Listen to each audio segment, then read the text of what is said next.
God bless you. Amen. May we be seated. Good morning, church. Everywhere we are, wherever we are around the world, I know this is a time to hear the word of God. Amen. And maybe we have heard before, or maybe we have, done some studies this morning. But God is about to bring a fresh word from His presence. Amen. And we pray that in this season, that word will bring life unto us in the name of Jesus. It will bring strength unto us in the name of Jesus. It will bring healing, it will bring deliverance, it will bring restoration in the name of Jesus. Amen. Amen. God bless you wherever you are. Your home's Chapel of Grace this morning. I want to say we love you. We love you so much, and we're praying that God will continue to keep every one of us. Amen. Every one of us. God will keep us, and God will enable us in this time. God will strengthen us in this time. We will not be tired. Yeah, there are limitations around us. Limitations from moving out, limitations that we cannot handle, not in our own control. But we know that we serve a living God. Amen. By the grace of God this morning, the message is titled, Life Beyond the Limits. Life Beyond the Limits. Amen. Life Beyond the Limits. And when you look at the word limits or limitation, the word limits speak about barriers. It speaks about circumstances that defy odds. It speaks about enemies of progress and forces contending to stop us from getting to our destination. It speaks of things that will want to defy our faith. Hallelujah. It speaks of challenging issues. It speaks of COVID-19. It speaks of being locked down at home and wondering, when am I going to start work? It speaks of situations that are like, what's going on in my bank account? Am I seeing it red now? Is it what's going on? What's going on in my marriage now? I'm locked down at home. And now maybe I'm seeing my spouse more often, and maybe one thing or the other is coming up. Yes? Could be that for some people. Or maybe for the teenager at home, you're like, man, I've seen my dad often, and they are on my business. Hallelujah. I mean, it could speak of different things, different challenges. It could speak of other things to some people. It could speak of boundaries that would shield us from falling into evil. Right? It could speak of boundaries that could help us. Amen. The question this morning is, are we in those circumstances where it's like we're almost throwing in the towel? Are we in those challenging circumstances that seem inevitable? What circumstances appear to look so challenging and defy odds? God is saying, be encouraged. God is saying, I'm able. God is saying, I will take you through it. I will hold your right hand. Hallelujah. Circumstances in our life make us feel as, despite all the hard work we're doing, there is nothing to show for it. But no matter those circumstances, God is able. Amen. Amen. What are those moments that look like, our dreams are out of reach? Those moments that look like things are too challenging and we cannot get to where we need to go. They look like they are no more worth pursuing or fighting for. God is saying, I will make a way. Hallelujah. I will make a way. The question this morning, two questions I wrote here. What are the challenging things in your life that attempt to defy the grace of God in our lives? creating limits for success? What are the experiences in life that make one want to quit and throw in the towel and give up? Hallelujah. In all these things, we are what? More than a conqueror. Life beyond the limits. Hallelujah. Life beyond the limits. Sometimes when we look at success and we tend to want to define success, there's a tendency to begin to, look at maybe that time when you have a mansion and the Ferraris, the Bugattis, the Lamborghinis, the Countach, all laid around. The Teslas, and so on. Hallelujah. And we, certain times it tends to be cloud. The fact that when God takes us from where we are to a greater place, God is positioning us for success.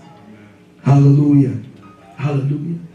So I want to be looking at some factors today that can affect or become a depriving factor to where we need to be.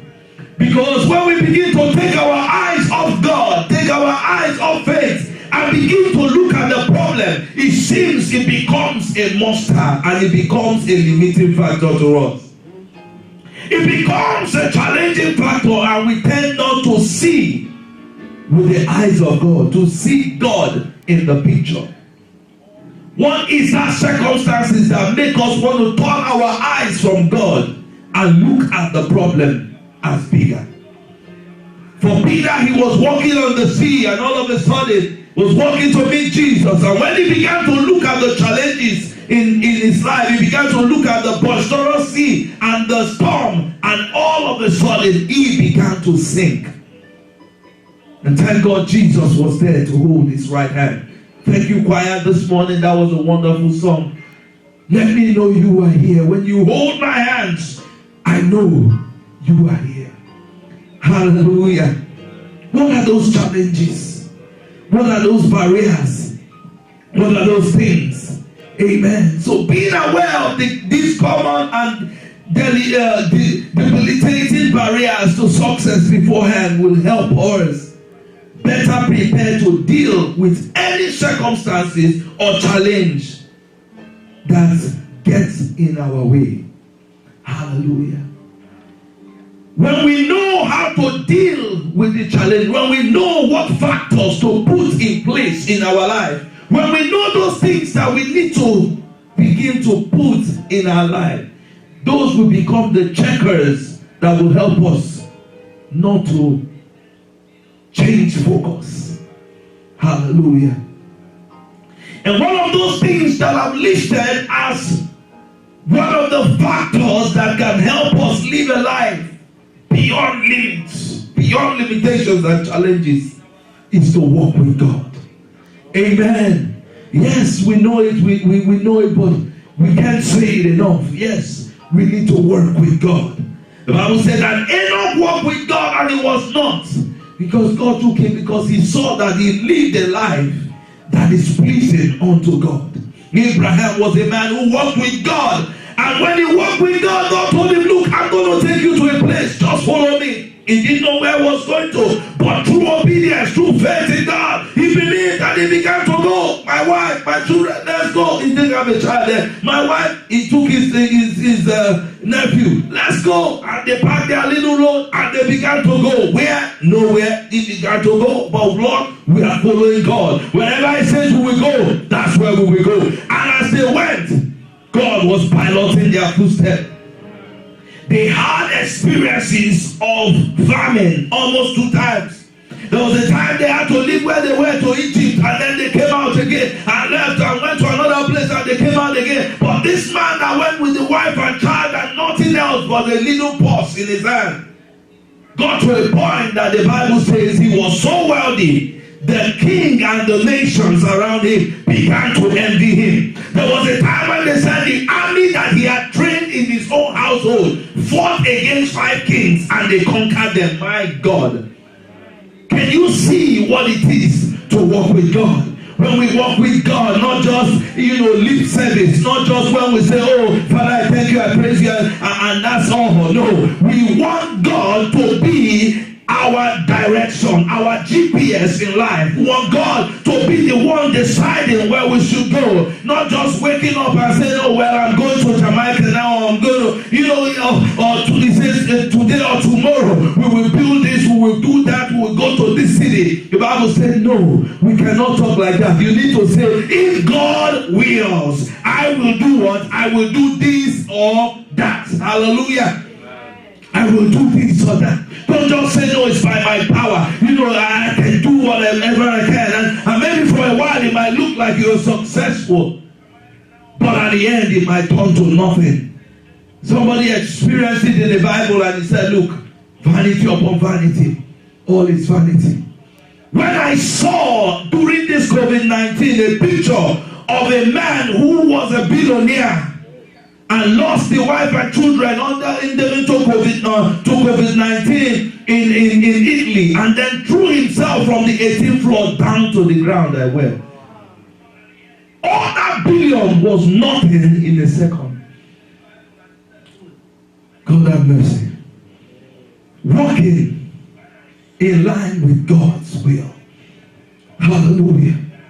Proverbs chapter 19 verse 21. Proverbs 19:21 says, many are the plans of a man's heart,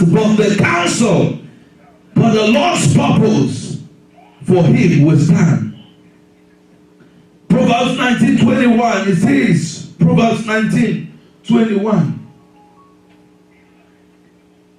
There are many devices in a man's heart. Nevertheless, the counsel of the Lord, that shall stand. NLT, let's look at NLT.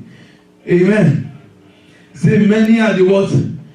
You can make many plans, but the Lord's purpose will stand. Amen. So let's be watchful. Be watchful of pride. Be watchful of thinking that, oh, I can do it all by myself. It's all by my power. It's all by my strength. Psalms chapter 127 verse 1. Psalm 127 verse 1. It says, unless the Lord builds a house, they labor in vain that builds it. Unless the Lord watcheth over a city, the watchman watcheth but in vain. Hallelujah. We can see the experience in the Bible when we look at Genesis chapter 11. Genesis 11 chapter 4 to 7. Genesis 11 4 to 7. We see that experience where suddenly those people of those days said, let us build ourselves a tower and let it go up to heaven. And then they began to do it by their own strength. He says, and they said, go to, let us build a house, a city and a tower, whose top may reach to the heavens, and let us make a name for ourselves, and let we be scattered abroad upon the face of the whole earth. Amen. That scripture might not comprehend all of the things that were going on in their head. But as a matter of fact, they probably were thinking they were gods of their own. And they were all boisterous, rich and full of themselves. Let's look at verse 5 and 6. And suddenly, God came down to see what they were doing. Verse 6. And then, as he saw it, he said, behold, these people are one. And they have one language. And whatever they begin to do, nothing will be able to restrain it. And then, went to verse 7. He said, let us go down and confound their language. Do you want to be an enemy of God? If your plan is against the plan of God, you are an enemy of God. You are walking against the tide. Amen. We saw Jonah. All of a sudden, God told him to go somewhere. He said, no, I will go another place. Okay, let's see. And then as he went to the other place, all of a sudden, his ship began to sink. Everything began, chaos began. I don't know what's going on in your life, but you need to question, am I in the will of God? Because you might be heading in the wrong direction. And it might be a need to question, is God with me in this boat? Hallelujah.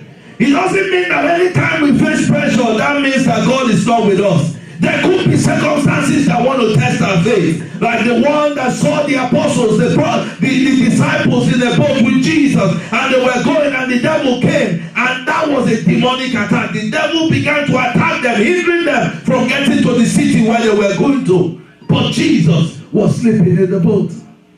And then Peter came and the apostles and shook him and said, Master, carest not that we perish.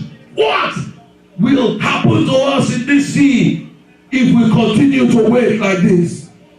Jesus looked at them and said, Oh, you of little faith. Oh, you of little faith. You are with the Master and yet you are afraid. And he turned to the sea and said, Peace. He said, Peace, be still. And instantly there was peace. So there are circumstances that will look challenging, but if God is in that boat, there will be peace. Hallelujah. There will be peace. Peace will be restored.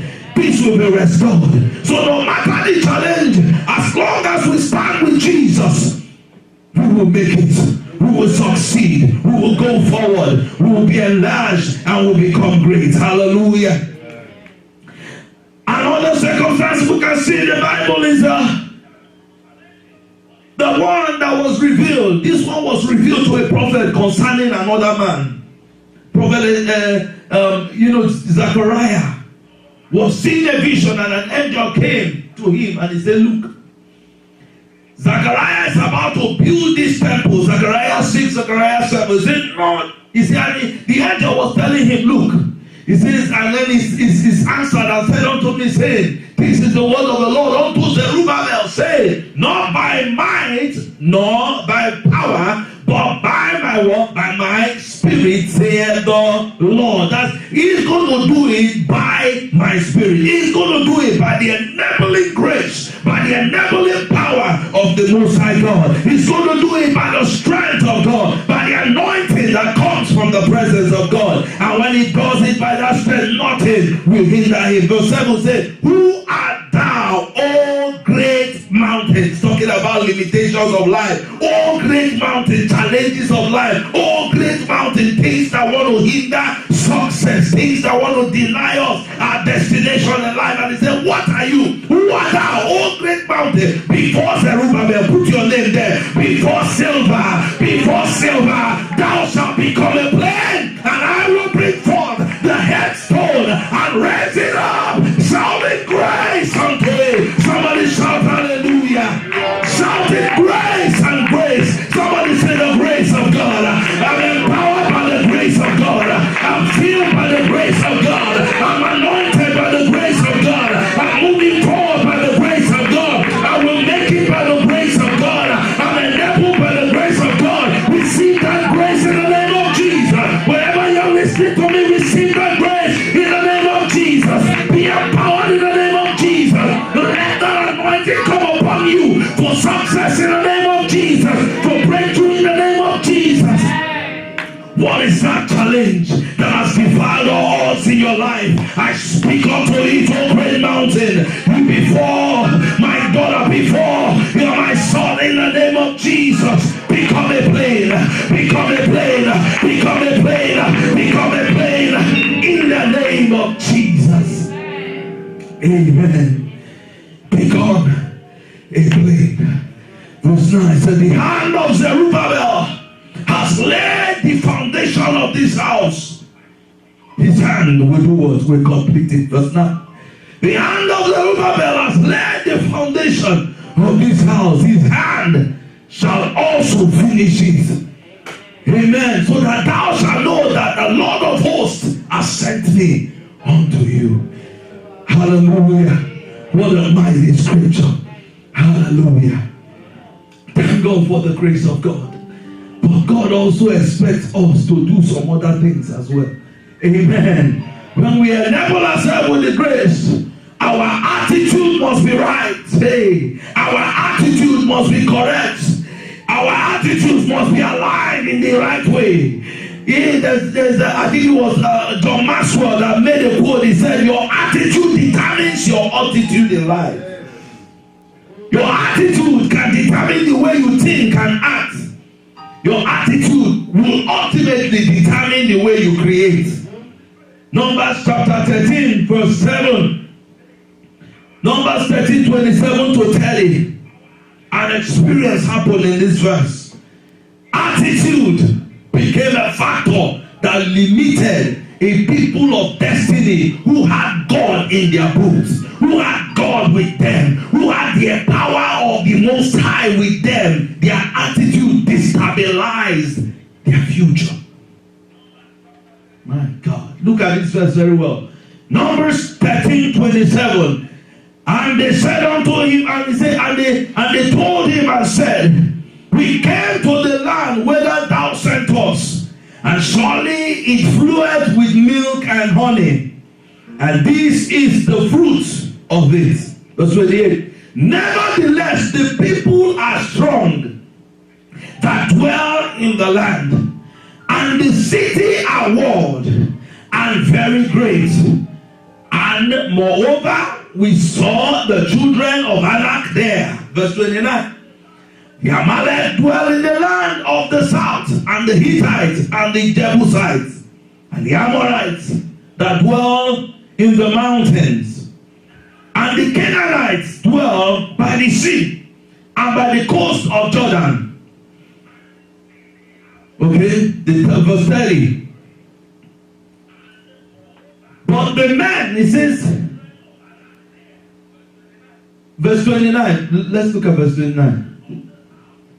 Okay, then verse 30. At the coast of Jordan, and Caleb stilled the people before Moses, and said, let us go at once and possess it, for we are well able to overcome it. Amen. We are what? Well able to overcome it. Let me tell you what happened here. These guys made a statement here. They said, we look like what? We look like grasshoppers in their what? In their sight. They said that they look like grasshoppers before the sight of the Anakists and so on. And eventually God told them, because of the way you see yourself, that's how you will be. And they were defeated. We look like grasshoppers in their sight. But there was a man, Caleb, and another man, Joshua, who turned the lens the other direction. If you have a lens, I remember a story I heard of a boy. He was being bullied. Every time he went to school, he was being bullied. And each time he would come to his father, the father would encourage him and so on. But one day the father saw the boy was in the father's room. He had a microscope, and the boy that was bullying him was passing. And then immediately the young boy called the father and said, Daddy, come and see the boy. Come and see the boy. And he showed him the boy as he was passing. And then the father told him, take a microscope and turn it around and look at the boy. And as he turned it and looked at the boy was reduced to his size like this. And then all of a sudden the young boy said, wow, I see him. He's like a tiny little ant. He's like a tiny little ant. Do you know that changed his perspective? The next day when he went to school and this bully came, he stood up to the bully and the bully said, what? And he tried to do everything, but this boy wasn't moved. All of a sudden, fear began to enter that bully's heart. The devil is like a bully. And most times he comes parading himself. Like the Bible says what? Like a what? Like a roaring lion. It's not the roaring lion. The roaring lion is the lion of the tribe of Judah. Who is with us? Who is backing us? Somebody say hallelujah. But that devil, that lion from the pit of hell, will maroon himself like a roaring lion looking for whom to devour. But our daddy, our God is telling us, do turn to him and resist him. Hallelujah. Tell him, I have the lion of the tribe of Judah backing me. Therefore I am not afraid. I heard an old story that when you see a young boy just come and carry a little stone and stone you, try to look around, because there must be something confident about that his action. It might be that there are people behind him that are sent him to throw that stone, so that when you attack him, what will happen? Those guys will come out, right? Amen. Amen. So the enemy, he says, resist him, stand against him. So as a child of God, even though we might look small, but we have a mighty giant backing us. And when we stand, we are standing against the enemy. Resist him, and he will bow. Hallelujah. Caleb said, we are well able. And by the grace of God, all those people died that didn't have faith in God. But Joshua and Caleb stayed and were very old and enjoyed the land. They did not die. And even at 80, he had conquered his own, and he said, we will help other people fight. He says, we are able to take the mountain. He said, I am as strong as I was when I was 40 years ago. At 80 years, he was making that statement. Say, give us the land, we will go, we will conquer. Hallelujah. God kept him strong. That means that even though you are getting old, God can replace your age. Amen. The age will not be a factor. For the life of Job, he had gone through a lot of limitations, a lot of challenges, problems in life. But all of a sudden, all those became old story. He was one of those billionaires that lost it all.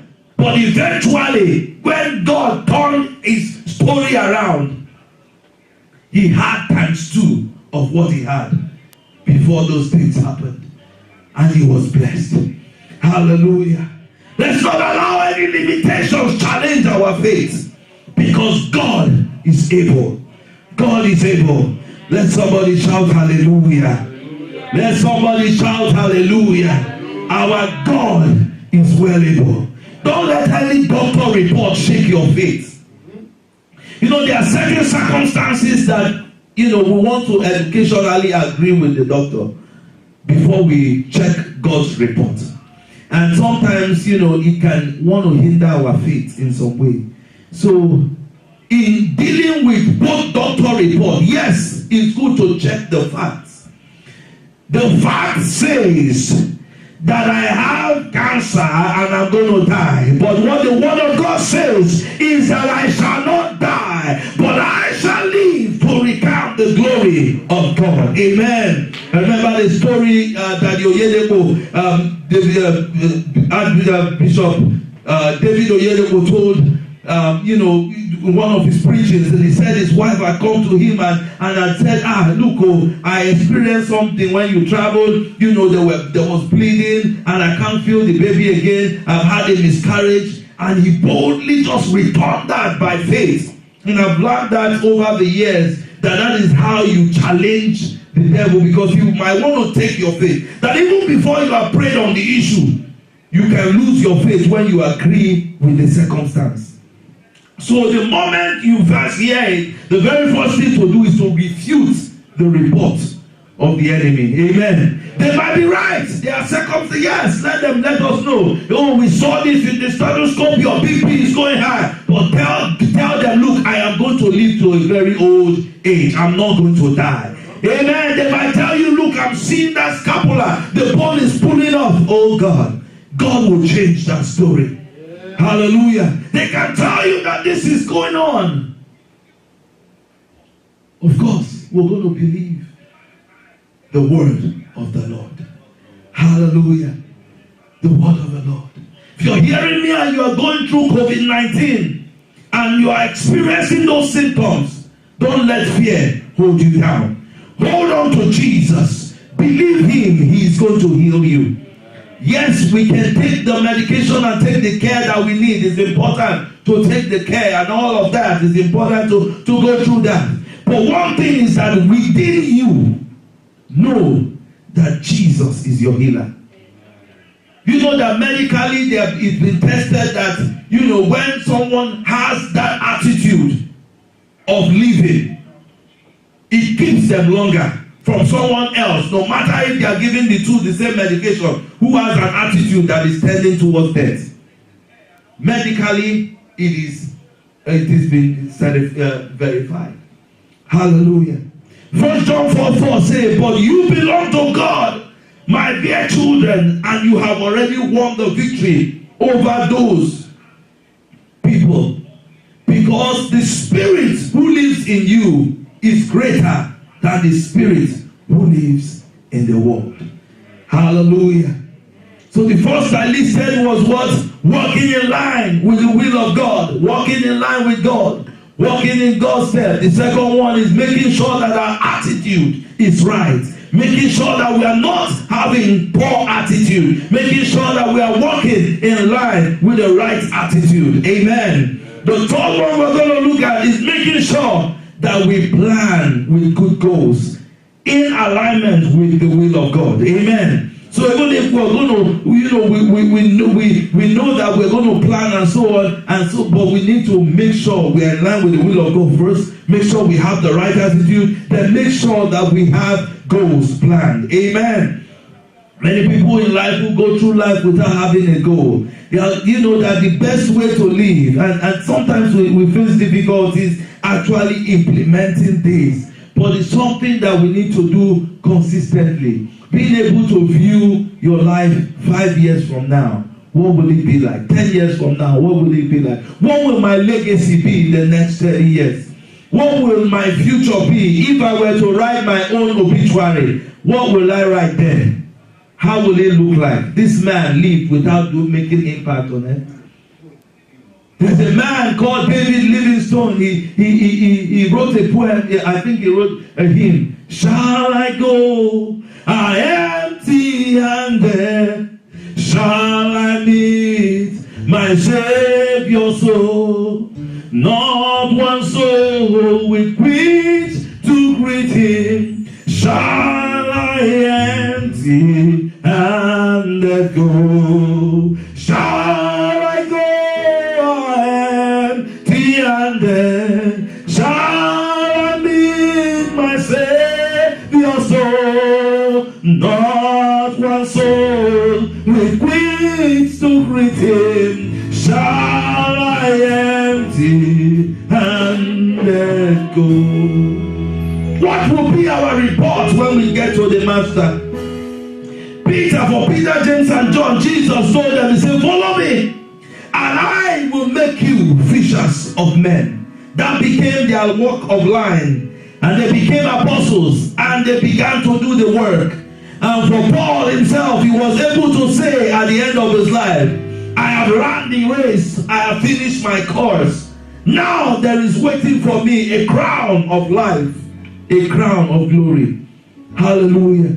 What will be our testimony at the end of life? It's good to put that in perspective and say, God, I'm living this life, but I want to live a life that makes a mark in heaven.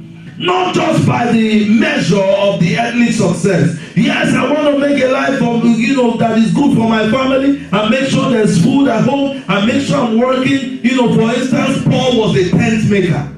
Many people don't know that. They don't talk about that about Paul. But even when he was writing almost 2/3 of the books in the Bible, he wasn't even earning. He wasn't even bothered about whether people were giving him gifts or stuff like that.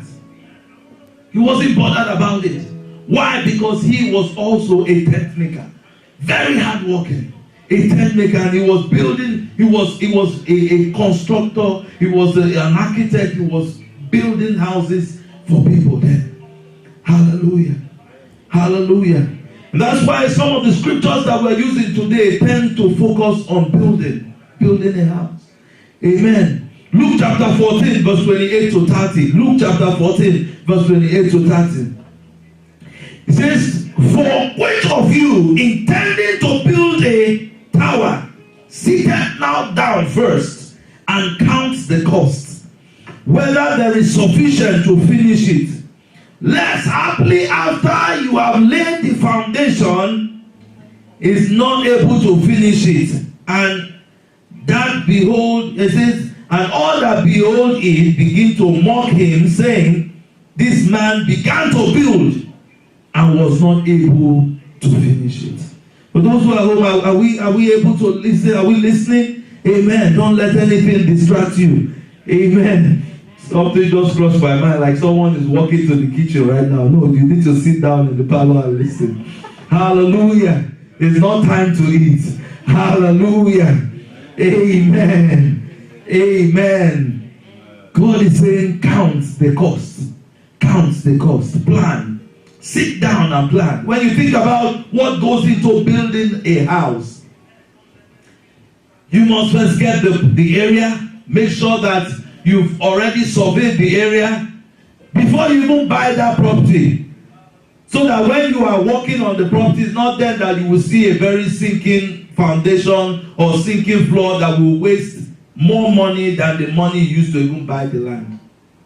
Right? So you go into that and then you start working on it, tilling and everything, preparing the ground. Then you prepare the foundation. Then if the house is going to be a skyscraper, probably the foundation far deeper than 3 times this house will go underneath, right? You are preparing that foundation. Then all of a sudden, the building, the structure begins to come up and everything. And then all of that is put into it. And different steps that it has to go through before the conclusion.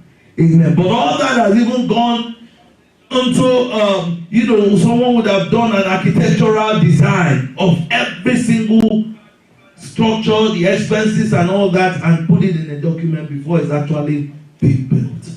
Hallelujah. So he said, count the cost, lay the foundation, make your plan. Hallelujah. Another thing that holds a lot of people is self-doubt. Self-doubt. Self-doubt. Let's not let anything shake us, because when we have God with us, we are majority. Amen. Amen. Something Jonathan, the son of Saul, in the Bible did.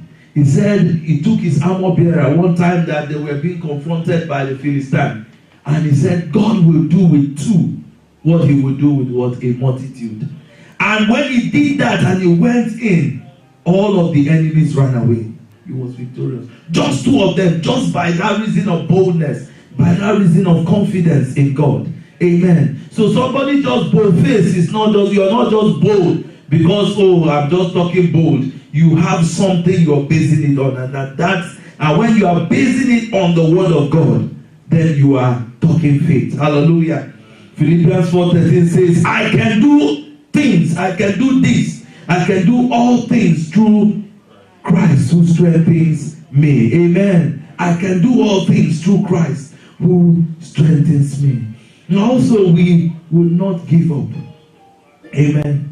Certain times, life challenges want to make people give up. For instance, it was Thomas Edison, the guy who built us the bulb many years ago while he was alive, went through a challenge after he had designed a lot of things. One day, everything in his factory was burned down. And he held his wife and looked at her, and the attitude was strong. He turned and he said, all our problems have been wiped out. He looked tough at that time because all the employees that are dependent on that company would have been like, where will our next job be? And there were a lot of things that would have bothered them. But the man started again. And after he did that, many other inventions were made by him. Praise the Lord. Self-doubt can challenge people. Giving up. Amen. Fight against depression. A mighty man of God in the Bible who faced a challenge. He was Elijah. After he has called fire down, he killed the prophets of Baal and everything, a woman challenged him, Jezebel. And then he was so angry and he was so depressed by the situation, and he began to run to God. And he said, look, all your servants are dead. This woman, she has killed everybody. I'm the only one left. God told him, look, it's not that bad. I've got 7,000 people who have not turned themselves to Baal. It's not that bad. That's from 1 Kings chapter 19, verse 4 to 14. 1 Kings 19, 4 to 14. If you read it, you will see the story of Elijah. Amen. Fight depression. Another one, persistent, never giving up. A woman in the Bible, Luke chapter 8, I believe 18, verse 1. Jesus began to teach them a parable. He said to the eaters that what men ought always to do was to pray and not to give up. A woman persisted, continued disturbing the judge and said, I will not go unless you bless me. I will not give up until you touch me. I will not give up. And one day the judge said, do I neither fear God or even, or regard man? But because this woman has been persistent, I will give her an aid. Hallelujah. Never giving up. I got some quotes here written by Anthony Robbins. He said, when it comes to when you see the impossible coming, or when it looks impossible, you are ready, and you are ready to quit. Victory is near. Just a quote from Anthony Robbins. Winston Churchill said, never what? Never give up. It's a general. That word look like, but it's very important. Never give up.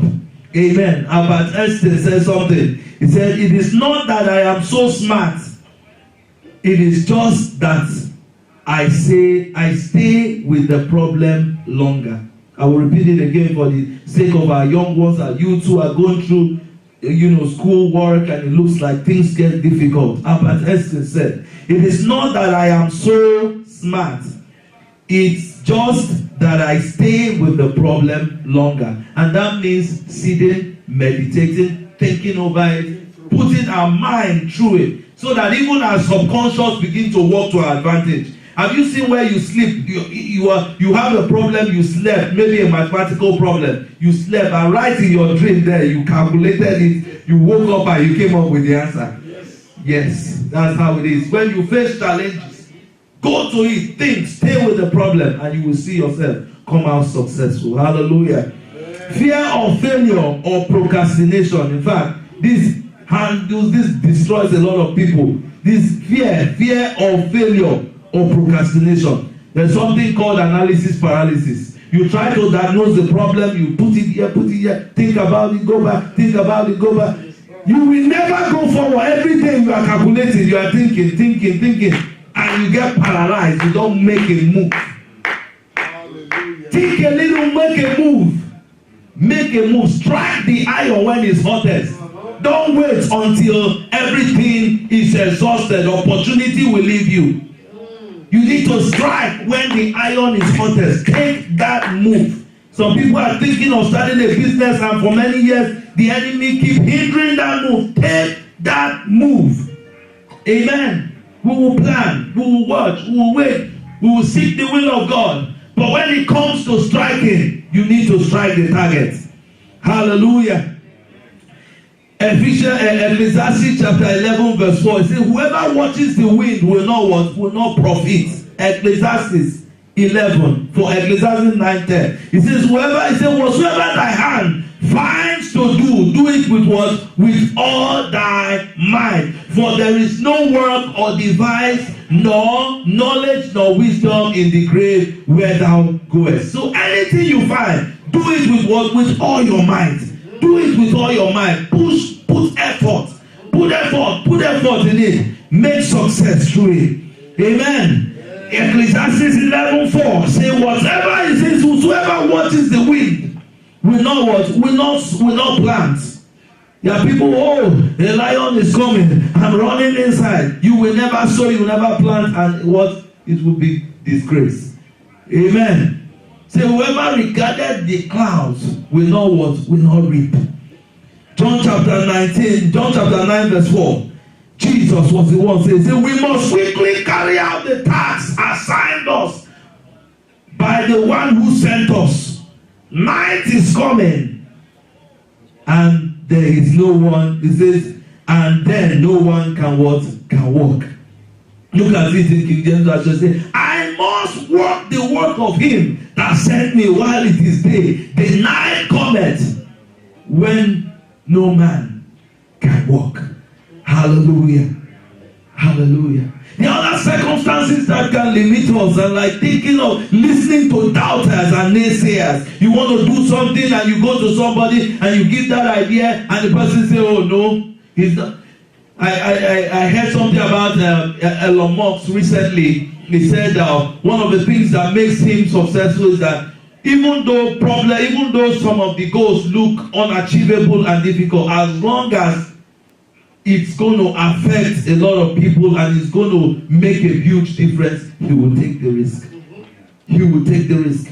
And that's why you see him all of a sudden, he's thinking, why has NASA not gone to the moon? Or why are they wasting so much time? He starts a company, before you know it, tons of ideas are revolving around that company.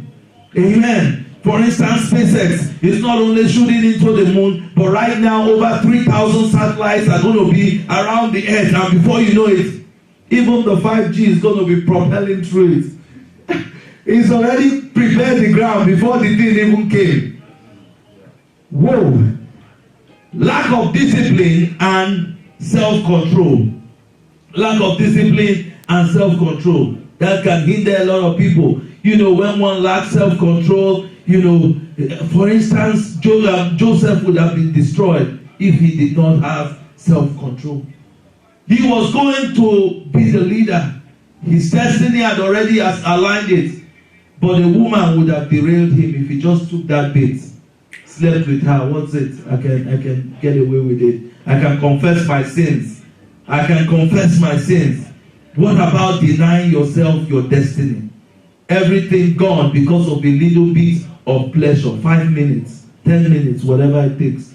And that's all. And that would have destroyed his life. Laziness is one big factor, and that's going to be my last. Laziness can be a major hindrance. Amen. The Bible says in Proverbs chapter 19 verse 24, say, a lazy man buries his hand in the food and he cannot even put it back into his mouth. Amen. Very famous one, Proverbs chapter 6 verse 9 to 11. Proverbs chapter 6 verse 9 to 11. He says, how long will you sleep, O sluggard? When will thou arise out of thy sleep? A little sleep, a little slumber, a little folding of the hand to sleep. So shall thy poverty come as one that travelleth. Excuse me. And thy hand as a what? As an armed man. Hallelujah. So it's talking about that in all that we should make sure that we are not what? Lazy. Amen. Lazy, hardworking. Jesus was one of the most hardworking young men in life.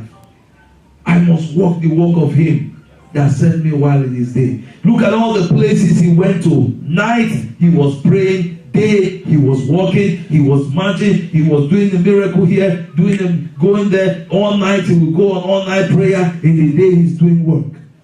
Hallelujah. May the Lord enable us in the name of Jesus. Life beyond the limits. Life beyond the limits. This morning we talked about the factors that could be hindrances or could enable us. Walking with God are those factors. Making sure that we work with God. Making sure that we have a good attitude. Making sure that we plan aright. Making sure that we are not doubting. Making sure that we don't give up. Amen. Making sure that we are not paralyzed by fear, paralysis. Making sure that we are disciplined and self-controlled, that we don't listen to naysayers and to those who will be doubters, and making sure that we are not lazy. Let us pray. Hallelujah. I want to call upon God and say, Father, in this time where things look limited, in this time where things look challenging, help us to go forward. Help us to move forward. Help our country, America, to move forward. The country might be it was prospering. For many years we were prospering. The trend from 2008 was going up, and all of a sudden COVID-19, everything looked like it had come to a grinding halt. But Lord, even in the midst of our limitations, continue to take us forward. Take us forward. Move us forward. As a country, move us forward. Move our president, move our governor. Grant them the wisdom to take the decisions, make the right decision. Grant all our legislators, all those who are in the front line, grant them the wisdom, grant them the understanding. In the name of Jesus, we pray that in these times of limitation, in these times of obstacles, that Lord, you will grant us the enablement to move forward. May we not be tired. May we not be shaken in our faith. May we not be depressed. May we not be dissatisfied with our circumstances. Show us the bright and shining silver lining in the cloudy sky that will help us to understand that you are near us. That will help us to know that you are near. Help us to know that you are near in the name of Jesus. Is there anyone going through sickness, pain, defeat, distress, pain, burial? Father, we ask that you will send your healing power through this line, through these airways this morning, and bring restoration to their homes in the name of Jesus. Father, we're calling upon you, O God. Any marriage going through chaos, bring restoration into their homes in the name of Jesus. And the children and the young ones and the youths, the teenagers, feeling burdened, feeling challenged by the circumstances that are going on. We pray, oh God, that the hand of God will come upon them in this time. The power of God will rest upon them in this time. That God will empower them from every such defeating experiences in the name of Jesus. We pray that in this time the grace to move forward, the grace to excel, the grace to be enlarged, the grace to be great, the grace to go forward, you will grant unto us in the name of Jesus. Whatever very clay that our legs have been stuck on for many months, Lord, we strengthen and take it out of it in the name of Jesus. We receive life from every dead experience. We receive life. We jack back to life in the name of Jesus. We jack back to life from that sick bed. Jack back to life from that painful experience. Jack back to life from that divorce. Jack back to life from that situation of defeat. Jack back to life from that loss of job. Jack back to life from that hopeless situation that is making you look like you have been insane. Someone has detected you. Someone promised to marry you. All of a sudden, they decided to marry somebody else at your back and you did not even know about it. God is bringing restoration this morning. God is healing your heart this morning. God is healing your heart this morning. I say God is healing your heart this morning. Oh, you are that person who you have thought that after now, after many years of study, that your life will become successful, but it looks like all odds have been nullified. I promise you, God is opening a new door. God is opening a new door. God is opening a new door. In the name of Jesus, receive grace to move forward. Receive grace to move forward. Receive grace to move forward in the name of Jesus. Hey, let's just speak in tongues for the next 30 minutes. Just pray in the spirit.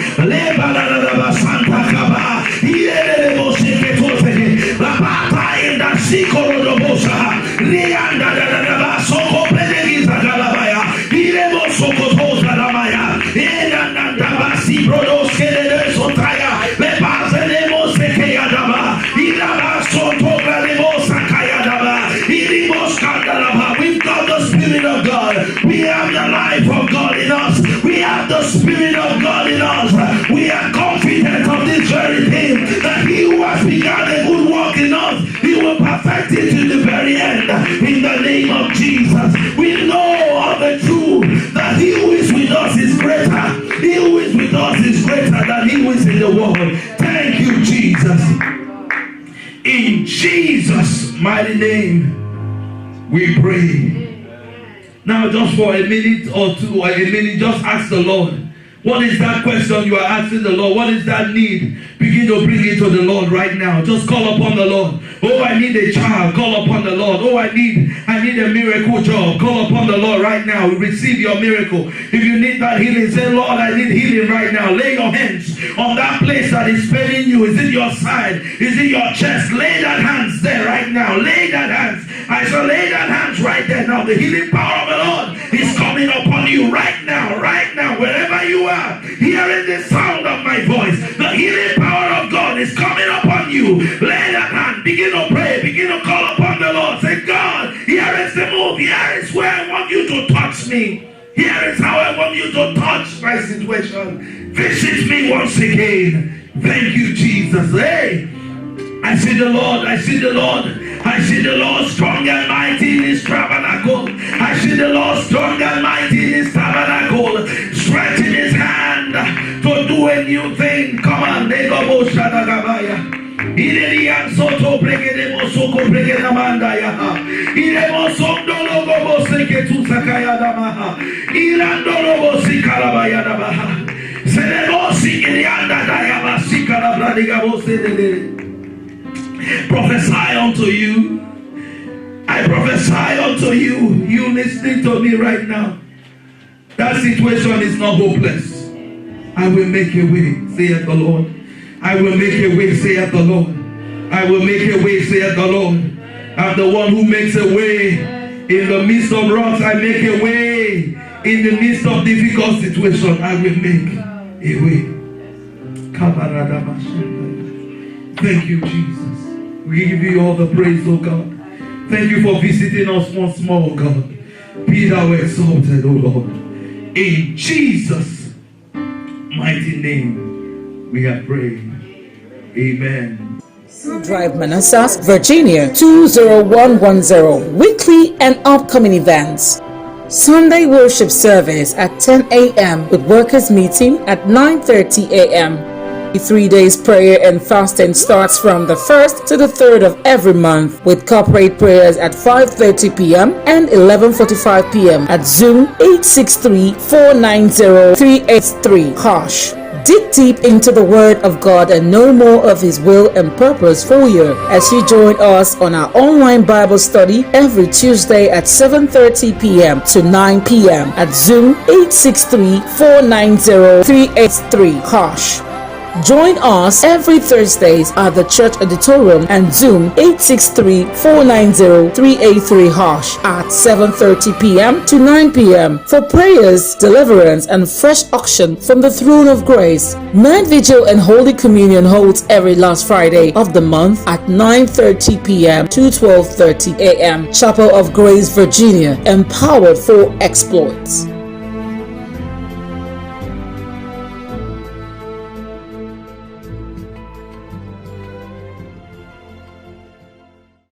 The Redeemed Chapel of Grace, a family